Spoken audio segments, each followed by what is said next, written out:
Nate Foy, you are just in northern Israel, not far from Lebanon, and we've seen some activity in recent weeks from there. What's happening?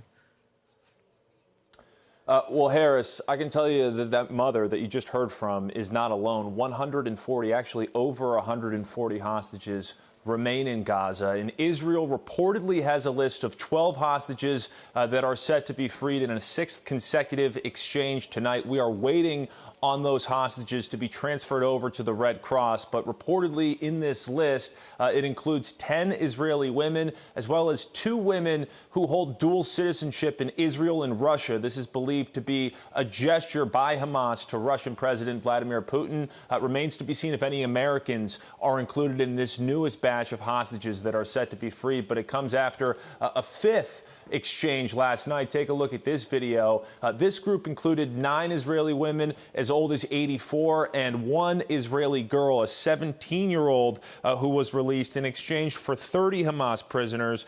2 foreign workers were also released from Gaza. A doctor at the Sheba Medical Center said some of the hostages had injuries, but they were all in stable condition. We have new video of an Israeli-Russian man reuniting with his family. Take a look at this. Hamas is mainly releasing women and children, but this was also considered another gesture to Putin. Meanwhile, 2 more U.S. military flights are set to land in Egypt this week for a total of 3 flights carrying humanitarian aid bound for Gaza. U.S. officials are again in Qatar today working to extend the temporary ceasefire to secure the release of more hostages and the delivery of more aid into Gaza. But as negotiations play out, Israeli Prime Minister Benjamin Netanyahu applied more pressure on Hamas with this message moments ago. There is no way we are not going back to fighting until the end. This is my policy. The entire cabinet stands behind it. The entire government stands behind it. The soldiers stand behind it. The people stand behind it. This is exactly what we will do. Harris, tonight an Israeli official says the only way that Israel will agree to a longer pause in the fighting is if all women and children are released from Gaza. We'll see if that's a negotiating position or if that in fact holds true. Negotiations are also including talks about possibly releasing Israeli men, even IDF soldiers. So far, Israel has had to release 3 Palestinian prisoners for every Israeli woman or child hostage. We'll send it back to you, Harris. Well, I had mentioned where you are, and I don't know how close you are to the border with Lebanon, but there was a point early in the war where there was, a lot of concern about the rockets that were coming over into northern Israel. Is that still a problem? Well, Harris, yesterday, Lebanese media reported that an Israeli shell landed in southern Lebanon. We didn't see any further escalation. The IDF wouldn't comment on it. They didn't confirm that in fact happened. But the IDF chief of staff did visit northern Israel yesterday. And where we are, Harris, we're very close to the border. This village has been evacuated. The IDF chief said that when people come back to this village and others like it, they will have a much improved security situation compared to what they had on October 7th. Yeah, you're talking about securing an area that potentially could become a second front of the war, and all that they're doing to keep that from happening, and it has quieted it at least a little bit. Nate Foy, great reporting as always. Thank you very much. Lieutenant Colonel Darin Gaub now, Army veteran and Black Hawk helicopter pilot, also co-founder and executive director of Restore Liberty. Great to have you and all of your expertise every time we can get you. Colonel, as you hear about these hostage releases, the one thing that pops to my mind from Nate's reporting, outside of the good news of the people who are being released, are the 2 gestures that Hamas has made to Putin of Russia, with 2 of the hostages released, one who's a man, and I guess holding dual citizenship with Russia. What is the point of that with terrorists? Yeah, Harris, thank you. And it's always good to join you. But every time I see something happen around Israel with either Hamas or even Hezbollah and the Houthi rebels, and if you were to tug on that thread a little bit, you're going to find that thread running through Tehran and ultimately back in some way to Moscow. So this is really kind of an acknowledgement of the fact that Putin and Moscow, working with Tehran and other allies, are all involved in this. And this is just an acknowledgement of that fact that I think many of us know. but it's a change of it. It changes a little bit when you see that acknowledgement through their actions.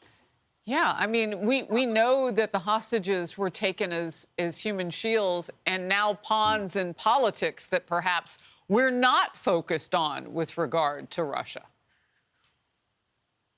Oh, absolutely. And I think that's one of the risks with this conflict in general is we're so focused on Israel that we forget that there's still, things going on in Ukraine, and there are these ties that are across in this geopolitical spectrum between Russia, Iran, Russia, and China, and many other things that we still have to keep our eye on in the U.S. And we can't forget that in the midst of all this. But like you said, too, we also need to make sure that we do celebrate the reunion of these families at the same time. Yeah, this has been hard, though, because there's so much propaganda around all of this. I mean, the delays early on, delay. Well, OK, I guess we'll give this list. We'll give that list. I mean, there was a time when Jews were being put on lists during the Holocaust. And when I hear those words, who's on the list, it always shakes my soul. I know this is for a good purpose. But the fact that we're waiting for a list to come out is also disturbing. Hamas, they seem to be professional at this.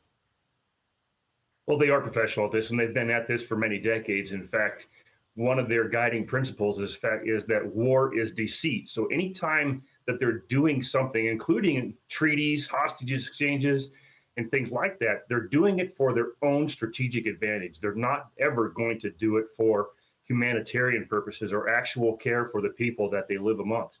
So that is something we have to account for. We may not like it, but it's a fact of life when you're part of an organization that is a terrorist group that is raised this way. I want to talk with you about something that popped. The City Council of Oakland, California, voted unanimously on a resolution for a permanent ceasefire in Gaza, while also rejecting a proposal to formally condemn Hamas terrorists. The event attracted dueling rallies, no violence, thankfully. Inside the meeting, one speaker compared Israel to a wife beater who complains when the wife fights back. Others described Israel as genocidal, colonial. Watch this. Condemning Hamas without condemning the apartheid state of Israel is basically encouraging genocide.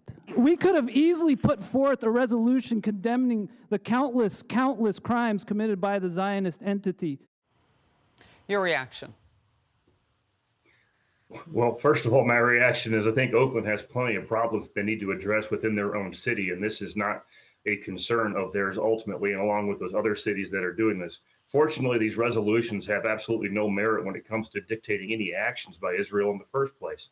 So Israel needs to keep fighting along the public relations war, but they need to win the bigger war first, which is the eradication of Hamas. That's the only ceasefire they should accept, is when they should stop fighting when Hamas has been eliminated, and they need to stay focused on that. These kinds of resolutions in cities around the U.S. are truly exposing the radicalization of the left wing and others, not only in campuses, but now we're seeing them in city councils and in county governments around the United States. And that's unfortunate to see. We shouldn't be restricting their speech in any way, shape, or form. But I don't see this as being any way productive towards Israel or even those who would be suffering during this attack on Gaza that Israel has the right to conduct in the first place. Yeah, and you have fought for this country and fought for that right for free speech. And at the same time, I continue to ask, they talk so much about hating Israel. They don't talk about loving the people that they say they want to help, the Palestinians. And I don't understand how any of what they're doing is helping them. Colonel, thank you very much.